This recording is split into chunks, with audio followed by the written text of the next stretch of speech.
Bem-vindos ao tópico 1 da segunda unidade da disciplina de Fisiopatologia Geral, a respeito do tecido ósseo. O tecido ósseo, ele vai ser um tecido especializado do tipo conjuntivo. Vai ser responsável por dar estrutura e suporte ao corpo. No tecido ósseo, podemos encontrar uma matriz extracelular mielinizada, que vai ser responsável ali por conferir ao tecido rigidez e resistência. A matriz óssea, ou matriz extracelular, ela é formada principalmente por fibras de colágeno e sais de cálcio, na forma ali de hidroxiapatita. Os sais de cálcio, eles vão contribuir com a dureza do osso. Células ósseas são células que vão participar da formação, manutenção e remodelação do tecido ósseo. Existem 4 tipos de células, que são osteoblastos, osteócitos, osteoclastos, células osteoprogenitoras. Os osteoblastos, eles são células responsáveis pela formação da matriz óssea. Eles são responsáveis por sintetizar e secretar colágeno tipo 1. Lembra que a matriz extracelular ela vai ser formada por colágeno e sais de cálcio. Além do colágeno tipo 1, ela também vai sintetizar ali outras proteínas da matriz. Os osteoclastos, eles contribuem com a rigidez e força do tecido ósseo. Os osteócitos são células maduras que derivam ali dos osteoblastos, ou seja, elas são células que vão se originar a partir dos osteoblastos. São células que vão ficar presas dentro da matriz óssea, elas ficam presas dentro de lacunas, células alongadas, ou seja, elas possuem uma longa extensão citoplasmática, que ficam conectadas com outros osteócitos, eles vão fazer conexão com outras células. Essa conexão proporciona a formação de uma rede de comunicação celular, ou seja, uma célula ela vai se comunicar com a outra. Temos a imagem do osteócito, aqui ó. Esse aqui vai ser o osteócito. O osteoblasto, ele vai se transformar em osteócito. Elas também participam da manutenção da homeostase mineral e na resposta dos ossos aos estímulos mecânicos. Os osteoclastos são células multinucleares, participam ali da reabsorção óssea, um processo extremamente importante para a remodelação e reparo do tecido ósseo. São responsáveis por dissolverem a matriz óssea mineralizada, liberando assim os íons de cálcio que ali estavam presentes para o sangue. Tanto os fatores mecânicos quanto os fatores hormonais são de extrema importância para que ocorra ali um equilíbrio, tanto na formação quanto na reabsorção óssea. As células progenitoras são células-tronco, que vão ser encontradas ali no periósteo, endósteo e na medula óssea. Elas são essenciais para o crescimento e reparo dos ossos, e quando estimuladas, elas vão se diferenciar em osteoblastos. Elas são ativadas em resposta a uma lesão ou durante um processo ali de remodelação óssea. Voltando aqui na imagem, temos as células osteoprogenitoras, que vão dar origem aos osteoblastos, e os osteoblastos, por sua vez, vai se transformar em osteócito. E essa célula aqui corresponde aos osteoclastos, são células multinucleadas. Podemos observar aqui várias bolinhas, dando continuação. Remodelação óssea, ela é um processo contínuo que vai ocorrer ali ao longo da vida. Então, por toda a vida, nossos ossos eles vão estar passando por remodelação óssea. Esse processo envolve a ação coordenada tanto dos osteoblastos quanto dos osteoclastos. É considerado um processo crucial, ou seja, a remodelação óssea é de extrema importância para a manutenção da resistência e adaptação do esqueleto a diferentes cargas mecânicas.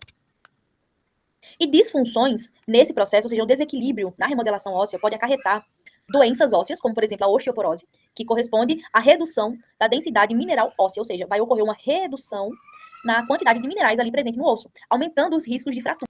Com relação à medula óssea, é um tecido esponjoso que é encontrado no interior dos ossos, principalmente em ossos longos, como fêmur, ossos planos, externo e pelve. É um tecido que vai ser responsável pela produção de células sanguíneas, ou seja, é um tecido responsável pela hematopoese. Existem 2 tipos principais de medula óssea. A medula óssea vermelha, que ela vai ser responsável ativamente pela produção de células sanguíneas, e a medula óssea amarela, que ela vai ser formada ali por tecido adiposo e vai ter um papel menos ativo, ou seja, tem um papel ali secundário na produção dessas células, na hematopoese. Como foi dito antes, a medula óssea vermelha ela é o principal local onde vai realizar a produção de sangue, ou seja, a hematopoese. Ela possui células-tronco hematopoética multipotente, ou seja, são células que podem se transformar em várias outras células.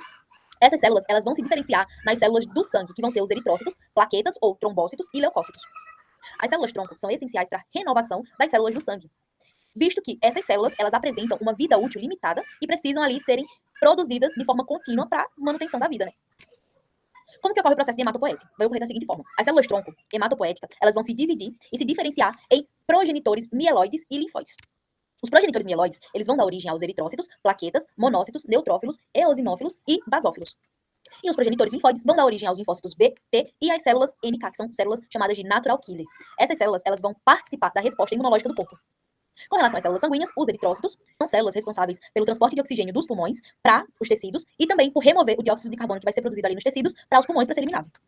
O processo de produção de eritrócitos é chamado de eritropoiese, sendo ali essencial para a manutenção da oxigenação adequada dos tecidos, visto que são células responsáveis pelo transporte de oxigênio.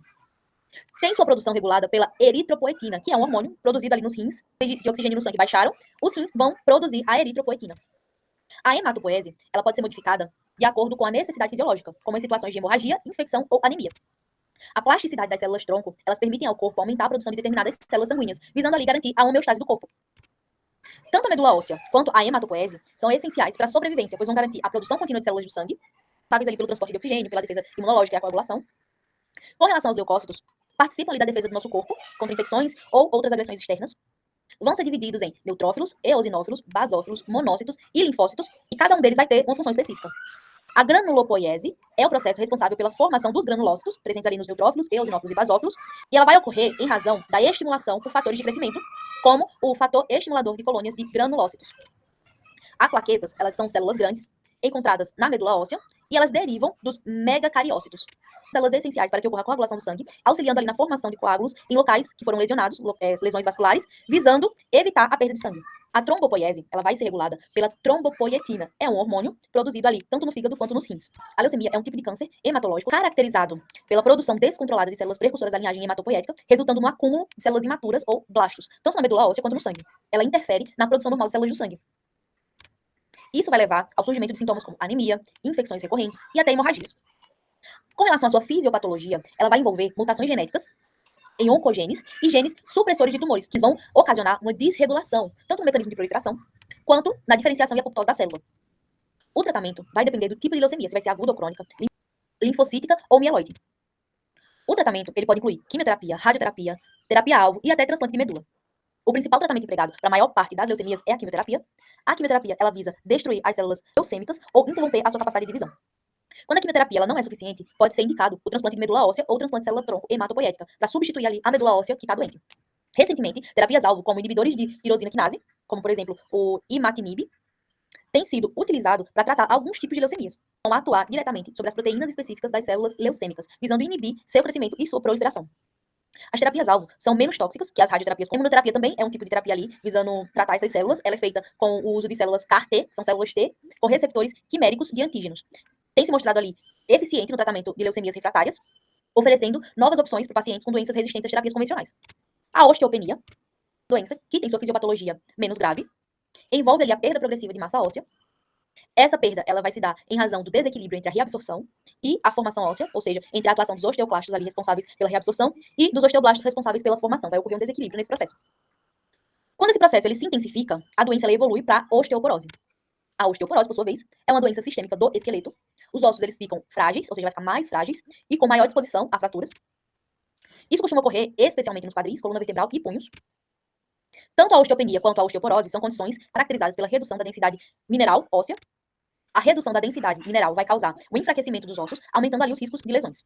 O tratamento vai envolver intervenções farmacológicas, utilizando bifosfatos como alendronatos e risedronatos, que vão inibir a atividade osteoclástica, retardando a reabsorção óssea e ajudando a manter ou aumentar a densidade óssea. Outras opções farmacológicas incluem a utilização de hormônios, como o estrógeno, principalmente ali em mulheres pós-menopausa, e a suplementação de cálcio e vitamina D, que são essenciais para a mineralização óssea e manutenção da saúde do esqueleto. Uma mudança no estilo de vida, através da prática regular e atividade física, principalmente atividade de impacto, moderado e resistência. Os ossos eles vão ser formados tanto por hormônios, quanto ali por ação mecânica. Dieta rica em cálcio e vitamina D. E parar com fumo, reduzir o consumo de álcool, porque eles também contribuem com a perda da massa óssea. É interessante adaptar o ambiente e fortalecer os músculos para evitar quedas e reduzir os riscos de fraturas. Com relação às fraturas, elas vão ocorrer quando a força aplicada no osso for maior que a resistência dos ossos. Sua fisiopatologia vai envolver a ruptura dos ossos e tecidos moles, que vão circular ali os ossos, incluindo vasos e nervos, desencadeando a resposta inflamatória no local. Inicialmente, vai ocorrer a formação de um hematoma no local da fratura, depois vai ocorrer a infiltração celular inflamatória, para dar início ao processo de reparo. Logo em seguida, vai ocorrer a formação de um calo ósseo provisório, que posteriormente vai ser substituído por um osso trabecular na fase de reparo, e com o tempo se torna um osso cortical, restaurando ali a estrutura e função do osso que foi lesionado. As fraturas, elas são classificadas com base em suas características específicas. Temos a fratura simples ou fechada, onde os ossos quebrados, eles não perfuram a pele. Fraturas compostas ou abertas, onde os ossos, eles perfuram a pele, ficando ali exposto através da pele. Esse tipo de fratura aumenta os riscos de infecções. Fraturas transversais, oblíquas e espirais, corresponde ali à linha de fratura em relação ao eixo do osso. Fraturas comunicativas, são fraturas onde ocorre a fragmentação do osso em várias partes, o osso se fragmenta. Fratura por estresse, ocorre em razão de cargas repetitivas de baixa magnitude, muito comum em atletas, e fraturas patológicas, onde os ossos eles serão enfraquecidos por condições como osteoporose ou tumores. O tratamento visa alinhar os fragmentos ósseos e a posição até que os ossos eles cicatrizem. Em fraturas simples e bem alinhadas, são utilizados métodos de conservação, como gesso, talas e orteses. Fraturas mais complexas ou instáveis, pode ser necessário utilizar métodos cirúrgicos, e aí coloca placa, parafusos, hastes ou fixadores externos. A fixação interna pode acelerar o processo de recuperação funcional. Além de estabilização mecânica, também é necessário realizar o controle da dor, utilizando analgésicos e anti-inflamatórios, e prevenir ali complicações para que seja possível a cura óssea. Antibióticos também são indicados em caso de fratura aberta, porque visa ali evitar a ocorrência de infecções. Pode ser recomendada a suplementação de cálcio e vitamina D, principalmente em pacientes que têm deficiência desses nutrientes. A reabilitação ela é importante, pois visa restaurar a função e força da área que foi lesionada, exercícios de amplitude, fortalecimento muscular, treino de equilíbrio, e sendo extremamente importante para fraturas em joelhos, quadris ou tornozelo. Rigidez pós-fratura nessas regiões pode limitar a mobilidade. Em pacientes idosos, a reabilitação precoce visa evitar a perda da função e promover a independência. O diagnóstico da fratura vai variar conforme o tipo de fratura, a idade do paciente e a presença de comorbidade. Fraturas em pessoas jovens tendem a cicatrizar sem complicações, já quando são complexas e em idosos, exige um maior tempo de recuperação e pode ser associada a maiores riscos de complicações, como osteonecrose ou não união. Com relação ao processo de remodelação óssea, é um processo fisiológico essencial para a manutenção da integridade e função dos ossos, ou seja, do esqueleto. É um processo que vai envolver duas fases, a reabsorção óssea, como vimos, feita pelos osteoclastos, e a formação óssea, feita pelos osteoblastos. Primeiro, vai ocorrer a reabsorção. Os osteoclastos, eles vão se aderir à superfície do osso e iniciar a degradação da matriz mielinizada, criando ali lacunas de reabsorção, ou lacunas Hall-Ship. Logo após, vai ocorrer a reversão com os macrófagos, que vão remover os restos celulares e reparar o leito para a nova formação óssea. Ou seja, os macrófagos eles vão limpar, é como se fosse uma obra. Os macrófagos são os ajudantes dos pedreiros que vão limpar, retirar toda aquela sujeira que ficou, para que o pedreiro ele possa vir e reconstruir aquele local. Além disso, também vai ocorrer o recrutamento dos osteoblastos, que vão preencher as lacunas criadas, ou seja, as lacunas de reabsorção. Inicialmente, a matriz não mineralizada, ela é composta por osteoides e depois ela se mineraliza, formando ali o osso maduro.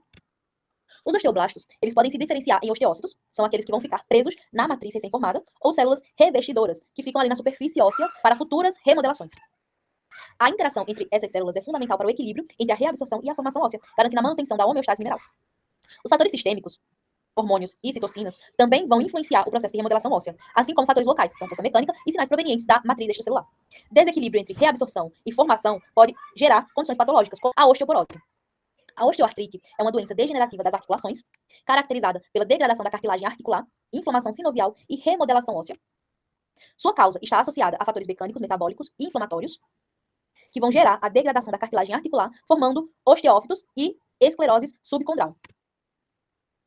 A osteoartrose é um processo degenerativo das articulações, não envolvendo necessariamente resposta inflamatória. É uma evolução da osteoartrite crônica. Nesse caso, vai ocorrer a perda estrutural e funcional das articulações. Na osteoartrite, vamos ter uma resposta inflamatória, mesmo que leve. Na osteoartrose, a inflamação é mínima e ausente, sendo um estágio avançado ou consequência da osteoartrite crônica. Saber a diferença entre as duas é um desafio, pois em ambas os sintomas clínicos eles são bem semelhantes. Corresponde a dor articular, rigidez, limitação do movimento. A diferença entre elas, ela se dá em razão da evolução dos sintomas e a presença ou ausência de sinais inflamatórios, que são detectados em exames laboratoriais ou através de imagens. O tratamento envolve uma abordagem multidisciplinar, que inclui medidas farmacológicas, não farmacológicas e intervenções cirúrgicas em casos graves.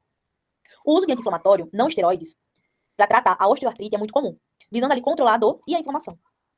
Já para osteoartrose, são empregadas terapias que visam melhorar a função articular, como fisioterapias e o uso de contraprotetores, além de analgesias para controlar a dor crônica. Finalizamos aqui o primeiro tópico da segunda unidade de fisiopatologia e nos vemos no segundo.